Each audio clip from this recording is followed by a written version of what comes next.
Antes de iniciarmos, já se inscreva no canal, deixe seu like, comente e compartilhe nossos vídeos.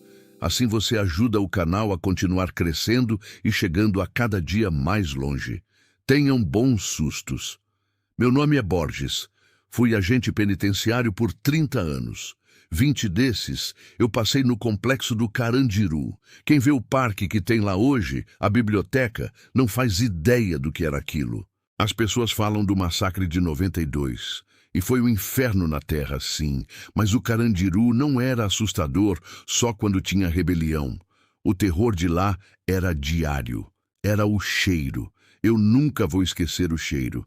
Não era só cheiro de sujeira, era um cheiro complexo, era mofo, era esgoto entupido, era o azedo da comida que os ratos não comiam, era suor de 1000 homens num lugar feito para 500. E por baixo de tudo isso, o cheiro metálico de ferrugem e sangue seco, um cheiro que grudava na sua farda, no seu cabelo e você levava para casa. Eu era do turno da noite. O turno do silêncio, e o pior posto era a ronda do pavilhão 9. Depois do massacre, o 9 ficou um tempo desativado. Era um mausoléu. Mas prisão é que nem coração de mãe. Sempre cabe mais um. E logo voltaram a entupir o 9 de gente. O meu trabalho, às 03h da manhã, era fazer a ronda externa e depois a interna, pelo corredor principal, o corredor da morte. A gente andava em dupla, mas naquela noite, meu parceiro, o novato, o Almeida, passou mal. Vomitou no pátio. O supervisor, seu Hélio, um homem que parecia feito de pedra, só me olhou. Faz a ronda sozinho, Borges. É só checar as trancas. Sem mistério. Sem mistério. Peguei o molho de chaves, umas 20 chaves de ferro, pesadas como uma âncora. O silêncio da madrugada no Carandiru não era um silêncio de paz. Era um silêncio de espera. Você ouvia o zunido das lâmpadas amareladas, o gotejar de algum cano estourado em algum andar de cima, e o som dos seus próprios passos, ecoando como se você estivesse dentro de um caixão de concreto. Eu bati o cadeado do portão do 9. Clang! O barulho ecoou e morreu. O cheiro me bateu como um muro. O cheiro de ferrugem e cal estava mais forte do que o normal. Entrei no corredor principal. Escuridão total. Só a minha lanterna. O feixe de luz era fraco. Parecia que a própria escuridão engolia a luz. As paredes estavam úmidas, suando uma água escura. Eu tinha que andar 100 metros até o final, checar a tranca da escadaria e voltar. Eu estava na metade. O único som era o das minhas botas no piso molhado. Foi quando eu ouvi... Shhh. Eu parei, congelei. Meu coração, que estava batendo devagar, deu um soco no meu peito. Era o som de um rodo de madeira com o pano de chão sendo esfregado no piso, vindo da escuridão lá na frente. Eu apontei a lanterna. Quem tá aí? Procedimento! O som parou. Eu engoli em seco. Tinha que ser um faxina, preso da limpeza, que ficou para trás. Mas eles são recolhidos às 8 da noite. Ninguém fica no corredor às 3 da manhã. Identifique-se. Mão na cabeça. Agora! O som recomeçou. Shhh. E dessa vez eu ouvi uma voz. Um murmúrio baixo, cansado. Tem que limpar. O chefe mandou limpar. Tá muito sujo. Eu andei devagar, com a mão no cacetete. O facho da lanterna tremendo. O cheiro de cal e ferrugem ficou insuportável. Um cheiro que fazia o nariz arder. Eu cheguei perto da escadaria. A luz da lanterna bateu nele. Era um preso, de costas para mim. Ele usava o uniforme caqui rasgado. Ele era magro, quase um esqueleto. E ele estava lá, com um rodo velho de madeira esfregando o chão. Mas o chão estava seco. E o pano no rodo dele estava encharcado de uma coisa preta, oleosa. Preso! Eu gritei, a voz falhando. Larga isso! Vira devagar! Ele parou. O silêncio voltou, pesado. Não pode deixar assim. O doutor não gosta. Ele se virou. Eu queria ter corrido. Eu juro por Deus que eu queria. O rosto dele... Não era um rosto. Onde deveriam estar os olhos, o nariz, a boca? Era liso, como se fosse uma máscara de cera derretida, um borrão pálido e úmido. Eu caí para trás, batendo as costas na parede fria. A minha lanterna caiu e rolou, iluminando o teto. O preso sem rosto deu um passo na minha direção, mas ele não andou. Ele deslizou pelo chão. E ele não estava sozinho. O som do rodo tinha sido só para me atrair. Agora eu ouvia os outros sons, das celas, das gaiolas escuras dos dois lados do corredor. Eu ouvi o rangido de metal. As portas das celas que eu sabia que estavam trancadas começaram a se abrir, lentas, rangendo. E eu ouvi o arrastar de pés, dezenas deles, centenas. O som de pés descalços molhados se arrastando no cimento. Eu peguei minha lanterna do chão tremendo e apontei para a cela mais próxima. Estava cheia. A cela, que devia ter 8, tinha uns 30 homens. Todos de pé, pálidos, encharcados, com os olhos brancos, vidrados. Eles não olhavam para mim. Eles olhavam para o preso do rodo. Apontei para a cela da frente. A mesma coisa. O corredor inteiro dos dois lados estava vivo. As celas estavam transbordando. E o cheiro era o deles. O cheiro da morte. O preso sem rosto estava a 1 metro de mim. Ele levantou a mão que estava coberta daquela gosma preta. Ele apontou para mim. E então ele apontou para o chão, aos meus pés. E ele sussurrou de novo, mas dessa vez a voz saiu alta. Um eco que veio de todas as celas ao mesmo tempo, de centenas de gargantas.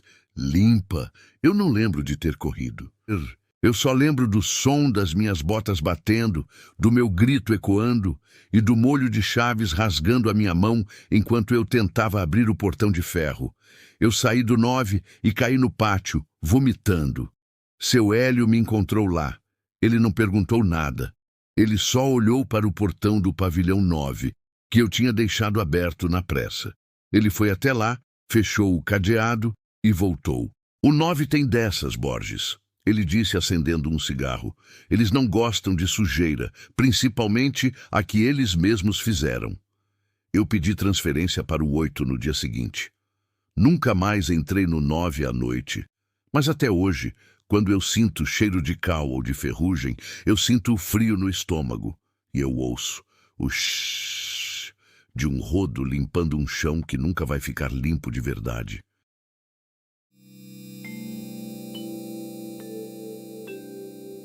Meu nome é Valmir. Hoje eu sou fiscal de loja, desses que ficam de terno barato olhando câmera em supermercado. Mas eu passei 15 anos da minha vida do outro lado do muro. Eu fui agente penitenciário e eu peguei o fim do Carandiru. As pessoas leem o livro, veem o filme. Elas acham que o horror do Carandiru era o barulho, as facas, a rebelião, o massacre. Era. Mas não era só isso.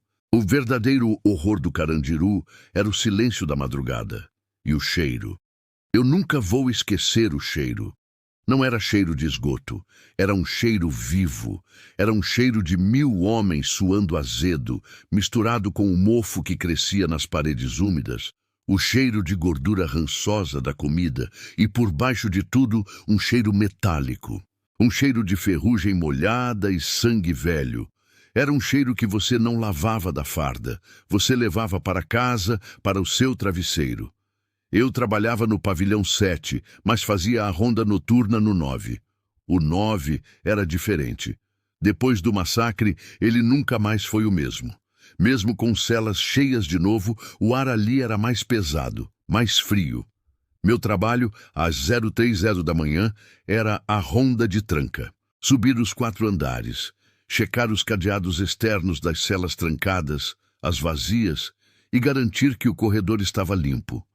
Naquela noite, uma terça-feira, o complexo estava num silêncio que não era normal. Um silêncio de espera.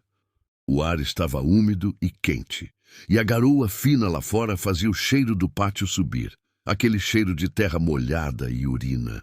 Eu subi no 9. O primeiro andar, normal. O segundo, normal. O terceiro, o de sempre. ratos enormes que pareciam gatos correndo pelo corredor escuro. Então eu cheguei no quarto andar. O quarto andar era o pior. Foi onde a PM entrou com mais força em 92. As paredes ali eram diferentes. Mesmo com 10 camadas de tinta cinza por cima, elas pareciam manchadas, marcadas. O corredor estava escuro, só a lâmpada de emergência, com aquela luz verde fraca, e o feixe da minha lanterna Maglite. O único som era o gotejar de um cano estourado em algum lugar, e os meus passos no cimento úmido. Eu estava na metade do corredor. Eu parei para checar a tranca da 408. Foi quando eu ouvi. Não foi um grito, foi um som de tosse. Uma tosse seca, cavernosa, vinda de dentro de uma das celas lá na frente. A 415. Meu sangue virou gelo.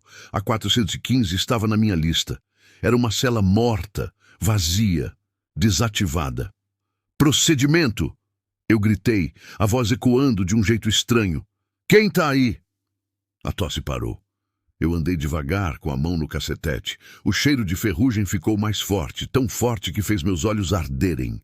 E misturado a ele, um cheiro novo, pólvora queimada. Eu cheguei na 415. A porta era de aço maciço, com a janelinha de visita, o bate-chapa soldada. Um cadeado grosso pendia da tranca. Estava fechada, vazia. Eu encostei o ouvido no aço frio. Silêncio. Tô ficando maluco, pensei. Eu estava me virando para ir embora, quando ouvi a tosse de novo. Mas dessa vez, não veio de dentro da cela. Veio de atrás de mim, do outro lado do corredor. Eu me virei de uma vez, apontando a lanterna. Não havia ninguém. Apenas o corredor vazio. Quem tá aí, caralho? Eu gritei, a voz já tremendo. E a resposta veio. Tá, frio, chefe. A voz não veio da minha frente, não veio de trás. Ela veio de dentro do meu rádio, no meu ombro. O rádio estava desligado. Eu bati no rádio apavorado. Que porra é essa? Eles não param de atirar. O rádio chiou de novo. A voz era um sussurro molhado, como o de alguém com o pulmão cheio de sangue. Eu arranquei o rádio do cinto e joguei no chão. E foi aí que o cheiro de pólvora ficou insuportável e o corredor, antes silencioso, começou a encher de barulho. Não era o barulho do presídio, era o som de memória. Eu ouvia o som abafado de botas correndo no andar de cima. Gritos, ordens, pega, mata. Eu estava paralisado. E as luzes, as lâmpadas amarelas fracas do corredor, começaram a piscar. Não piscar de mau contato, elas piscavam no ritmo de disparos. Flash, flash, flash, como se fossem estrobos. Em cada clarão eu via o corredor. Flash.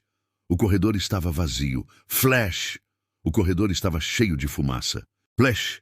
O corredor estava cheio de homens. Não presos, silhuetas, figuras escuras, com capacetes, paradas, olhando para mim. Flash. Vazio de novo.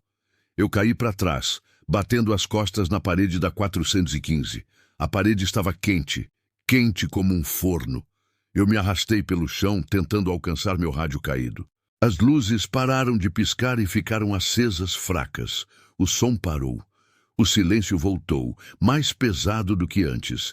Eu fiquei ali, no chão molhado, tentando respirar o cheiro de pólvora. E eu vi. No chão, na minha frente, onde a luz da lanterna batia. O chão de cimento não estava molhado, só de água. Havia uma poça de sangue fresco que borbulhava lentamente. E no meio dela, dezenas de cápsulas de bala de fuzil brilhando como ouro. Eu levantei. Corri. Eu não corri como um agente. Eu corri como uma criança. Desci os 4 lances de escada, pulei o último degrau e saí pela porta de ferro, trancando-a atrás de mim sem nem olhar. Eu cheguei na sala de controle do pátio branco, sem ar. O supervisor da noite, o Guedes, um homem que parecia ter 100 anos, nem levantou o olho do jornal. Viu o serviço? Ele perguntou, a voz rouca. O que era aquilo, Guedes? Eu engasguei. Ele dobrou o jornal devagar. É a limpeza, Borges, ele disse. O 4º andar, eles nunca foram embora.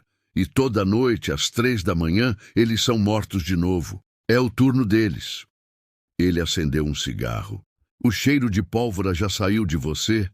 Eu cheirei minha farda. O cheiro de ferrugem e suor estava lá, mas o cheiro de pólvora tinha sumido. Não se acostuma, Guedes disse soltando a fumaça. Mas não corre. Se você corre, eles acham que você é um deles. E eles atiram em você também. Eu pedi demissão 3 meses depois. O Carandiru foi demolido, mas eu sei que não adiantou. Você não demole aquele tipo de coisa, você não derruba o cheiro, e você não apaga o som daquela tosse. O quarto andar ainda está lá, em algum lugar, e o turno deles nunca acaba.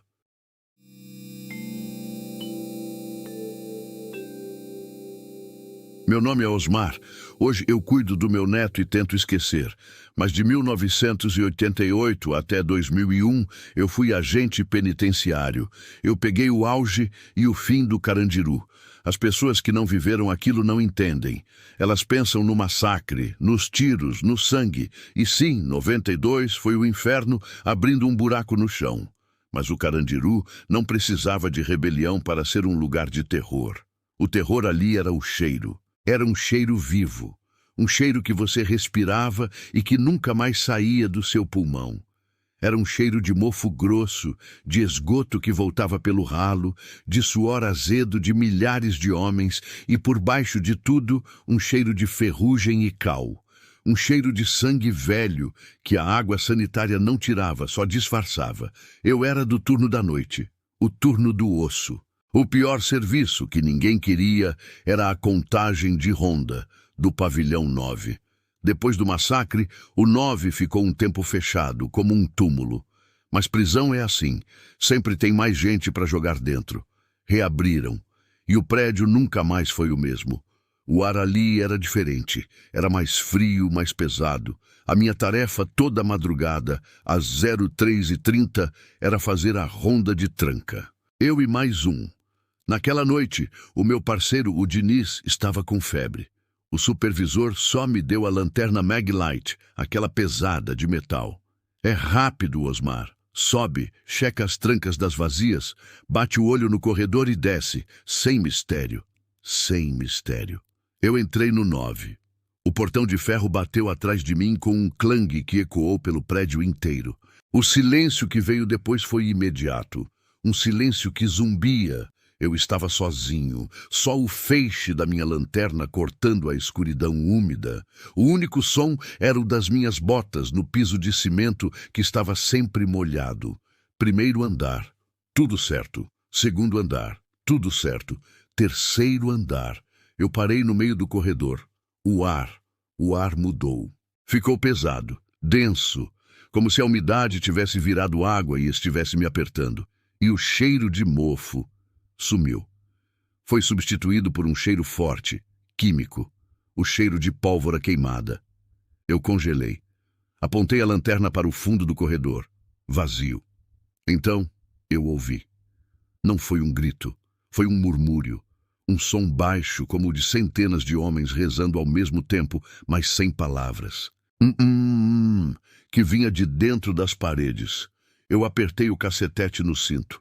Procedimento! Gritei, mas minha voz saiu abafada, como se eu estivesse gritando num travesseiro. O murmúrio parou, e o ar ficou mais pesado ainda. Eu senti uma dificuldade de respirar. Foi quando eu olhei para as celas, as gaiolas do 9. A maioria estava trancada, com presos dormindo. Mas o corredor estava vazio. Eu olhei de novo, apontei a lanterna, e eu vi as mãos. Das frestas das portas de aço trancadas, das janelinhas de visita soldadas, do vão entre a porta e o chão, mãos estavam saindo. Não eram mãos normais, eram pálidas, quase cinzas, e pareciam feitas de fumaça. Elas se esticavam para fora do aço, como se o metal fosse água, dezenas delas, centenas, de todas as celas ao mesmo tempo. Elas se esticavam para o corredor. E elas estavam contando. Os dedos se dobravam e abriam em silêncio. Eu dei um passo para trás, tropeçando nos meus próprios pés. Eu não conseguia gritar. Eu bati as costas na parede oposta. E a parede não estava vazia. Onde a minha lanterna não estava batendo na escuridão ao meu redor, o corredor não estava mais vazio. Ele estava cheio, cheio de homens. Mas não eram presos, eram silhuetas, figuras escuras, disformes, paradas ombro a ombro. Eram tantos que eu não conseguia ver o fim do corredor. O ar estava sendo sugado, o peso era deles, era a superlotação dos mortos. Eu senti o frio. Um frio que não era da noite, um frio de carne morta. Eu estava cercado, as mãos saindo das celas e as sombras lotando o corredor. Uma das sombras, a mais perto de mim, levantou a cabeça. Eu não vi um rosto. Eu vi 2 pontos de luz fraca, como brasas apagando, e eu senti, não ouvi. Eu senti na minha cabeça uma voz fria e cansada. Falta um... Eu gritei, um grito seco, sem ar. Eu me joguei em direção à escada. Eu não passei pelas sombras. Eu passei através delas. Foi a sensação mais horrível da minha vida. Foi como mergulhar em um lago de água gelada, cheia de teias de aranha. Um frio que queimava. Eu rolei escada abaixo, batendo o joelho no concreto. O molho de chaves pesava 1 tonelada. Eu não sei como abri o portão de ferro do térreo. Eu caí no pátio, na grama molhada, vomitando. O supervisor me viu da guarita central. Ele veio andando, sem pressa. O 9 não gosta de contagem, Osmar. Ele disse, olhando para o prédio escuro. Eles acham que você está contando eles. Eu olhei para ele sem entender. Os mortos, Osmar, ele disse, acendendo um cigarro. Os que morreram em 92 e os que morreram antes e os que morreram depois. Eles acham que você está fazendo a chamada e eles estão com medo de o nome deles não estar na lista. Eu fiquei ali no chão. Ele me ajudou a levantar. Vai lavar o rosto e pega um café forte. Eu estava indo para o banheiro. Ele me parou. Osmar. Eu olhei para ele. Da próxima vez, ele disse, apontando para a minha farda. Não deixa eles te tocarem. Eu olhei para baixo. No meu braço, onde eu tinha atravessado as sombras, a manga da minha farda estava coberta por uma poeira fina. Uma poeira cinza que cheirava a cal queimada. E por baixo dela, na minha pele, a marca de uma mão. Uma marca de dedo que não era queimadura nem hematoma. Era uma marca de frio. E ela ficou ali por 1 semana, me lembrando que no Carandiru, os mortos não descansam. Eles fazem a chamada. E eles odeiam quando falta um.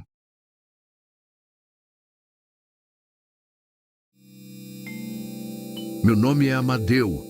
Hoje eu sou um velho que cuida de uma lojinha de ferragens no Ipiranga. Minha mão treme um pouco e eu não gosto de lugar fechado, mas por 18 anos eu usei farda.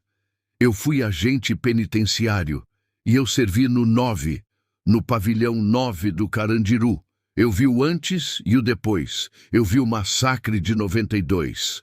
Eu estava no pátio quando a rota entrou e eu estava lá nos dias seguintes. Mas o terror que eu vou contar não foi o dos fuzis, foi o que veio depois.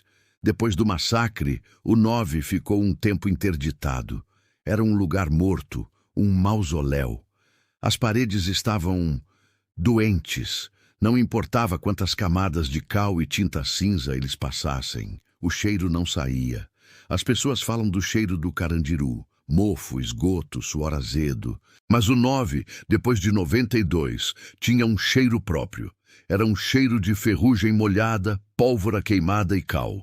Um cheiro químico e metálico que grudava na garganta e não saía mais. Eu era do turno da noite, o turno do osso. Em 1994, o 9 já estava sendo reocupado. Mas os andares de cima, o 4º e o 5º, onde a coisa foi mais feia, ainda eram áreas mortas, trancadas. Meu trabalho toda madrugada, às 0300, era fazer a ronda do vazio. Subir, sozinho. Checar o cadeado que trancava o portão de ferro da escadaria que dava para o 4º andar. Só isso. Naquela noite, uma terça-feira, o complexo estava num silêncio que não era normal. Um silêncio pesado. O ar estava úmido e as paredes do corredor principal do 3º andar pareciam suar uma água escura e oleosa. O único som era o zunido fraco de uma lâmpada de emergência e o gotejar de um cano estourado em algum lugar. Eu subi o último lance de escada. Cheguei ao patamar do 4º andar. Na minha frente, o portão de grades. Um monstro de ferro e ferrugem, fechado com um cadeado grosso como o meu pulso. Meu trabalho era só iluminar o corredor do outro lado, ver se estava tudo certo e descer. Levantei minha maglite, aquela lanterna pesada de metal. O feixe de luz cortou a escuridão do outro lado. O corredor do 4º andar estava lá, vazio. As portas das celas abertas pareciam bocas escuras. O chão estava coberto de uma camada de poeira e entulho. Eu estava pronto para me virar quando ouvi shhh, shhh, shhh. Eu congelei. Meu sangue, que estava morno, virou gelo. Era o som de um esfregão, um rodo com pano de chão, sendo arrastado no cimento. O som vinha do fundo do corredor. Eu apontei a lanterna de novo, forçando a luz. Quem tá aí? Procedimento! O som parou. Eu engoli em seco. Tinha que ser um faxina, preso da limpeza, que subiu e ficou preso. Mas como? O portão estava trancado por mim. Identifique-se, mão na cabeça, gritei. Minha voz ecoou de um jeito morto. O som recomeçou. Shhh, shhh. E dessa vez estava mais perto. Eu vi o movimento no limite do feixe de luz. Uma figura saiu de dentro da cela 417. Era um preso, magro. Usava o uniforme bege, mas estava rasgado e encharcado. Ele não olhou para mim. Ele estava de costas, curvado. Ele segurava um balde de metal enferrujado em uma mão e um rodo velho de madeira na outra. Ele estava limpando o chão. Preso! Eu gritei, batendo o cacetete nas grades. Parado! Como você entrou aí? Ele não parou. Ele continuou o movimento rítmico. Shhh, shhh. Mas o chão estava seco, coberto de poeira. E o pano no rodo dele estava pingando. Um líquido escuro, quase preto, que não fazia poça. O líquido sumia assim que batia no chão. O cheiro de ferrugem e cal ficou insuportável. Eu tive que cobrir o nariz com a manga da farda. Eu mandei parar! Eu berrei, já com pânico na voz. Ele parou. O silêncio voltou, mais pesado que antes. Ele largou o rodo, que caiu no chão sem fazer barulho. Ele pegou o balde de metal com as duas mãos e ele se virou para mim, devagar. A luz da minha lanterna bateu no rosto dele. Eu não gritei. Eu não conseguia. Eu parei de respirar. O rosto dele era uma massa lisa de cera derretida. Onde deveriam estar os olhos, o nariz, a boca, não havia nada. Apenas buracos, buracos escuros, como os que as balas de fuzil tinham deixado nas paredes ao redor dele. Ele olhou para mim. Eu senti o olhar vindo daqueles buracos e ele começou a andar. Ele veio na minha direção, arrastando os pés no entulho. Shhh, shhh. Eu dei um passo para trás, tropeçando. Eu estava do lado de fora do portão. Eu estava seguro. O cadeado estava lá. Ele continuou vindo, lento, constante. Ele não parou no portão. Eu vi, paralisado, a mão pálida dele segurando a alça do balde. Eu vi o ombro dele tocar as grades de ferro e ele atravessou. O metal não ofereceu resistência. Ele passou pela grade como se ela fosse fumaça. O cheiro de cal me atingiu como um soco. Ele estava no patamar comigo, a menos de 1 metro. Eu levantei a lanterna tremendo. A luz bateu no balde que ele segurava. Estava cheio até a borda, cheio daquele líquido preto e espesso. E flutuando dentro dele, como pedaços de gelo sujo, havia dezenas de cápsulas de bala deflagradas. Ele levantou o balde. Ele o estendeu para mim. E eu ouvi a voz dele. Não veio dos buracos no rosto. Veio de dentro do meu próprio peito. Uma voz rouca, cansada, cheia de água. Termina o serviço, chefe. Eu não lembro de ter descido as escadas. Eu só lembro de estar no pátio, de joelhos na grama molhada, vomitando, enquanto o alarme da alvorada começava a tocar às 5 da manhã. Eu nunca mais fiz a ronda do vazio. Pedi transferência para a cozinha na semana seguinte. O supervisor do turno, o Guedes, me disse depois, enquanto fumava um cigarro e olhava para o 9. Ah, você viu o homem do balde. Ele era um faxina, um igreja, preso evangélico. Não devia nada. Quando a rota entrou, ele achou que se pegasse o balde e o rodo, iam achar que ele era da limpeza e não iam atirar. Guedes soltou a fumaça. Não adiantou. Eles o usaram como escudo. Ele levou 17 tiros. O sangue dele e o dos outros, foi ele quem teve que limpar. Pelo menos é o que dizem. Parece que ele nunca terminou o serviço. O Carandiru foi demolido. Mas eu sei que ele ainda está lá. Em noites úmidas, eu ainda sinto o cheiro de cal e ferrugem. E eu sei que, em algum corredor escuro, ele ainda está esfregando um chão que nunca vai ficar limpo.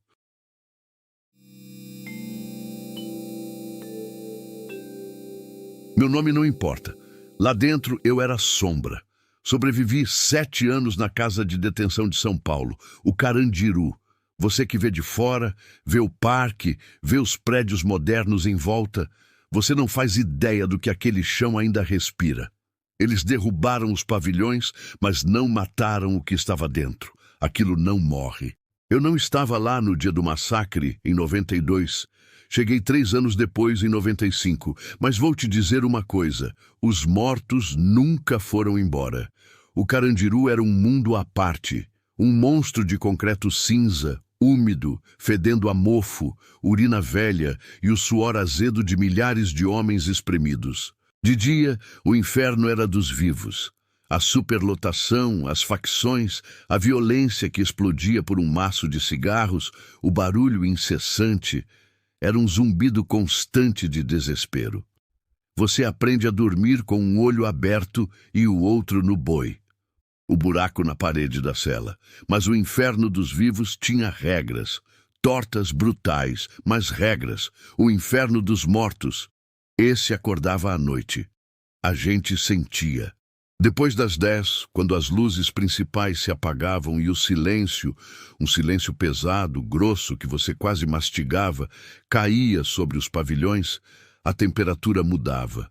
Caía uns 10 graus, fácil, mesmo no verão. A gente se cobria com o que tinha e rezava para a noite passar rápido. O pior lugar, sem dúvida, era o pavilhão 9.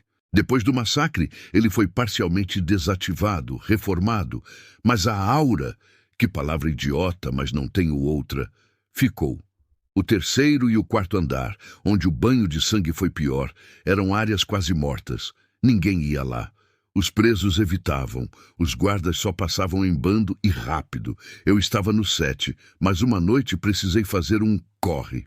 Um serviço para um dos chefes da ala, para garantir minha paz. Eu tinha que buscar um pacote num mocó, esconderijo antigo, que ficava numa área de manutenção que dava, pois é, pro 9. Eram 2 da manhã. O silêncio era total. Só o meu passo, tentando não fazer barulho, e o gotejar constante de algum cano estourado. Entrei na área de acesso. O cheiro mudou na hora. Não era mais o fedor de prisão. Era um cheiro metálico, como ferrugem molhada, e pólvora. Um cheiro fraco, mas inconfundível, de pólvora queimada. O ar ficou tão frio que eu via minha respiração. Sombra, vai rápido, pensei. Foi quando eu ouvi. Não era um grito, era um murmúrio, um som que parecia vir de dentro das paredes. Centenas de vozes, todas falando ao mesmo tempo, baixo demais para entender, mas alto o suficiente para gelar a alma. Parei. Meu coração parecia que ia rasgar o peito. O corredor à minha frente estava escuro, mas não totalmente. A luz da lua entrava por uma janela quebrada lá no fundo, e na penumbra eu vi. Não eram homens, eram manchas. Manchas escuras no chão, úmidas, que se moviam. Elas deslizavam pelo piso de cimento, subiam pelas paredes e se juntavam formando silhuetas. Figuras agachadas, deitadas, se contorcendo. Elas não tinham rosto, não tinham forma, eram só a pura essência do sofrimento. Um calafrio subiu minha espinha como um rato. Eu queria correr, mas meus pés estavam pregados no chão. Então, o som mudou. O murmúrio parou. E eu ouvi o som de botas. Muitas botas, batidas secas, marchando no andar de cima. Tum, tum, tum, tum. E junto com as botas, o latido. Cachorros, mas não latidos normais. Eram ganidos de fúria, ecoando como se estivessem num túnel. Eu sabia que não tinha ninguém lá em cima. O andar estava condenado. De repente, um estrondo. O som inconfundível de uma rajada de metralhadora, abafado, como se viesse de debaixo d'água. Tê, tê, tê. E o cheiro de pólvora e ferrugem ficou insuportável. Meus olhos lacrimejaram. Foi quando eu olhei para o corredor de novo. As manchas não estavam mais no chão. Elas estavam de pé, dezenas delas, paradas no corredor. Onde a luz da lua batia, eu podia ver que não eram sólidas. Eram como fumaça preta, vibrando. Elas não olharam para mim. Elas olhavam para o fundo do corredor, para algo que eu não podia ver. E então elas começaram a correr. Não correr de mim. Correr para o fundo, como se estivessem num corredor polonês. Elas corriam, tropeçavam, caíam umas sobre as outras. E os sons não eram mais murmúrios, eram gritos, secos, rasgados, sem fôlego. Gritos de quem já morreu, mas não sabe como parar de gritar. Eu vi uma das sombras mais perto de mim tropeçar. Ela caiu de joelhos. Ela se virou, não tinha rosto. Era só um buraco de escuridão. Mas eu senti ela me vendo. Eu senti o frio da cela dela. O pânico de ser encurralado, o impacto das balas. Eu senti o sangue enchendo a boca. Eu caí para trás, bati a cabeça na parede. O pacote que eu tinha que pegar? Que se fudesse o pacote. Rastejei para trás, me virei e corri. Corri como nunca corri na vida. O som das botas, dos latidos e das rajadas me seguindo. Os gritos me cercando. Eu sentia mãos geladas, úmidas, roçando meus braços, meu pescoço, tentando me segurar. Cheguei na minha ala, pulei para o meu beliche e me cobri.